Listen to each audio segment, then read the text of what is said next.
Bonjour à toutes et tous. Alors aujourd'hui en recette, je vais vous proposer une gaufre qui va être accommodée de cerfeuil haché, j'ai du cerfeuil haché et de gingembre. Donc c'est une gaufre cerfeuil gingembre. Alors la gaufre, vous pouvez, si vous avez par exemple un fromager à côté de chez vous, vous pouvez très bien aller chercher un beurre d'algue, vous pouvez très bien aller chercher un beurre au sarrasin. Voilà. Après vous accommodez à ce que vous voulez, vous pouvez remplacer le gingembre par de l'orange, du citron. Vous pouvez remplacer le cerfeuil aussi par une herbe que vous aimez plus, de la nette par exemple, et puis vous servez ça avec un poisson. Ça peut très bien se marier. Voilà, c'est selon votre créativité après. Mais moi je vous donne déjà la base. Donc pour cette recette, on a besoin de cerfeuil, je l'ai déjà préparé, je l'ai déjà haché. On a besoin d'un morceau de gingembre frais. On a besoin de farine. On a besoin de lait. On a besoin de blanc d'œuf, j'ai déjà clarifié mes blancs, séparer les jaunes des blancs. Et puis, on a besoin de beurre. Voilà. Donc, la recette, vous allez voir, est très très simple à faire. Et après, encore une fois, vous l'accommodez comme vous le souhaitez. Alors, pour cette recette de gaufre, je vais d'abord mettre mon lait à chauffer. Tiédir. Et puis, je vais mettre mon beurre dans le lait, bien évidemment. Voilà. À fondre. Il ne faut pas que ça boue, il ne faut pas que ça cuise trop longtemps, ça ne sert à rien. Il faut juste le chauffer. Et puis, je vais râper mon morceau de gingembre dans mon lait avec mon beurre. Pourquoi je le fais à ce moment-là? Parce qu'en fait, le fait de chauffer va donner beaucoup plus de goût de gingembre. Quand vous le mettez à froid, le gingembre infuse moins en fait, ça donne un peu moins de goût. Voilà. Donc là, je le passe à la microplane.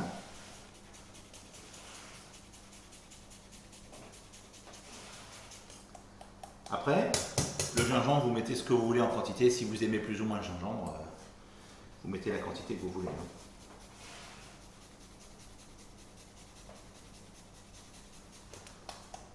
Voilà. Et puis, évidemment, on va saler. Notre recette, c'est important de saler. Voilà. Et puis donc, on va poivrer.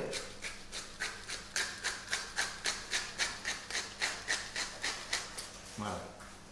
Donc on a salé, poivré, le gingembre, le lait et le beurre. Maintenant, je vais monter mes blancs en neige. D'accord? Je vais mettre juste une pincée de sel, mes blancs, et je vais les monter au batteur.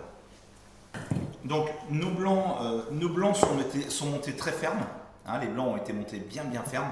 Surtout une pointe de sel dedans, c'est tout, et puis montés bien bien fermes. Donc maintenant, je vais mettre ma farine dans mon cul de poule. Voilà. Je vais mettre dedans mon cerfeuil haché. Voilà. Je vais mélanger mon cerfeuil avec ma farine. Voilà, comme ça. Et puis, ce qu'on va faire, hop, voilà, comme ça. Et maintenant, mon lait qui a chauffé, qui a fondu mon beurre, avec le gingembre, je vais venir l'incorporer doucement dans ma farine. Voilà. Alors pourquoi doucement?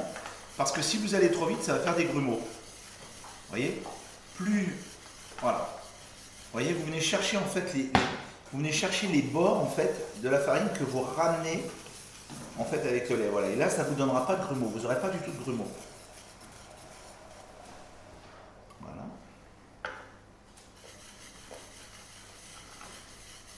On peut faire aussi, on peut très bien faire avec de la pulpe de pommes de terre, faire une gaufre de pommes de terre. Ça, c'est très faisable aussi.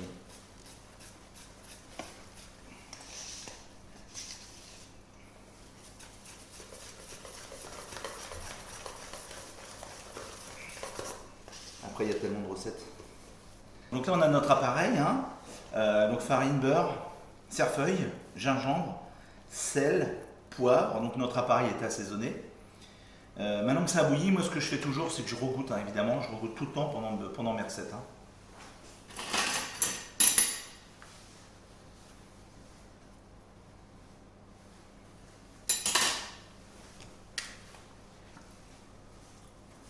Alors, vous pouvez très bien aussi prendre une autre farine, une farine de sarrasin, par exemple une farine de riz, Voilà, vous pouvez vraiment accommoder la recette comme vous le souhaitez, hein.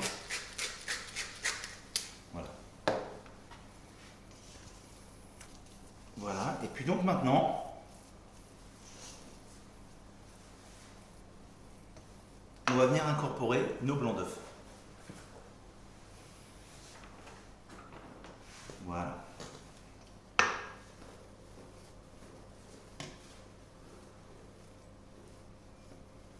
Donc moi ce que je fais dans un premier temps, hein, c'est comme en pâtisserie. En fait je viens casser un peu mes blancs dedans comme ça. Voilà.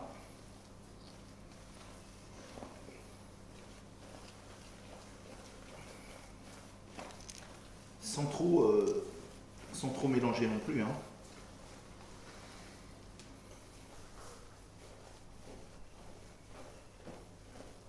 Alors donc vous voyez déjà la consistance, hein, elle est beaucoup plus onctueuse, ma pâte.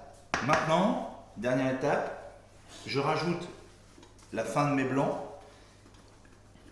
Là par contre je vais faire attention à bien enrober mes blancs avec ma pâte.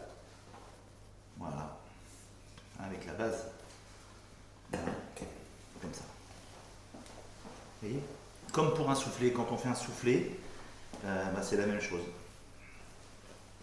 Vous pouvez y aller doucement, par étapes. Voilà. Vous voyez ? Juste tout doucement comme ça, on vient juste... voilà. C'est ce qui va faire que votre gaufre sera très aérienne, très moelleuse. Voilà. Donc là, nos gaufres sont en cuisson. Hein, je cuis les gaufres. Et puis ensuite, on va les dresser. Voilà, je vais les dresser tout de suite derrière. Voilà, donc là, elles sont en cuisson. Hein, voilà, c'est en train de cuire tout doucement. Voilà, donc ça, c'est un petit appareil sympa. On peut les tourner comme ça. On peut en faire des deux côtés. Là, je les fais tranquillement d'un seul côté. Voilà. Donc là, nos gaufres sont terminées. Donc, je vais passer au dressage. Hein, donc, voilà, moi, je mets juste deux petites gaufres comme ça. Voilà. Et puis, après, c'est une idée comme une autre, hein, vous faites ce que vous voulez, mais ça se marie bien. Je vais râper un petit peu de parmesan comme ça sur mes gaufres, hein, un peu tiède. Voilà.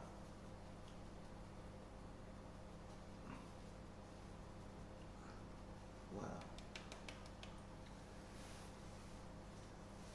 Et je vous souhaite une excellente dégustation.